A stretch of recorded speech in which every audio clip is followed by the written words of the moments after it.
শুভ শারদীয়ায় সকলকে শুভেচ্ছা। পুজো মানে নতুন কিছু পাওয়া, পুজোর গন্ধে মন মাতালো শিউলি ফুলের ছোঁয়া। দুর্গাপূজার আর বেশি দেরি নেই। বর্ষা শেষ হতে না হতেই শরতের আকাশে সাদা মেঘের মেঘমালা, নদীর ধারে ফোটা কাশফুল মৃদুমন্দ বাতাসের দোলায় আন্দোলিত। আগমনের নতুন সুর আর শিউলি ফুলের সুঘ্রাণে পরিবেশ মুখরিত। গ্রাম বাংলার দিক দিগন্তে ছড়িয়ে পড়েছে মায়ের আগমনী বার্তা। পুজো মণ্ডপগুলো সেজে উঠেছে নতুন সাজে। কত মানুষ নতুন জামা কাপড় কেনায় ব্যস্ত, অথচ কিছু মানুষ আছে যাদের বাড়িতে আজও সন্ধ্যা প্রদীপ জ্বলে না। কোনো রকমে দুবেলা দুমুঠো অন্ন জোগাড় করতে হিমশিম খেয়ে যাচ্ছে। বেঁচে থাকতে খাদ্য, বস্ত্র এবং বাসস্থান প্রথম প্রয়োজনীয়তা। ভগবান আমাদের অনেক দিয়েছেন, গাড়ি, বাড়ি, ব্যাংক ব্যালেন্স, এমনকি রাত্রে ঘুমানোর বিছানা।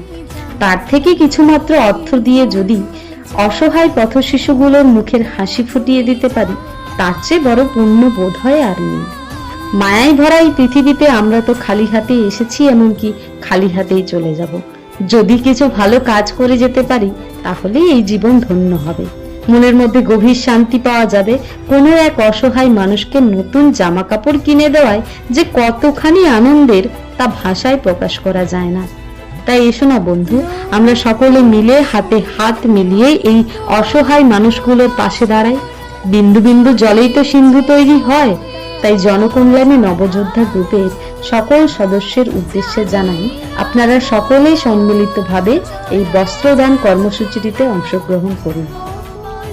দুর্গাপূজায় এই প্রাক্কালে ছোট্ট ছোট্ট বাচ্চা ছেলে মেয়েগুলোর মুখে হাসি ফোটান।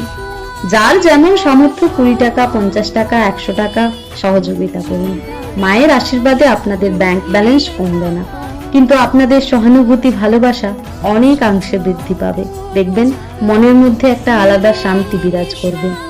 মানুষের মধ্যেই তো ভগবান রয়েছেন।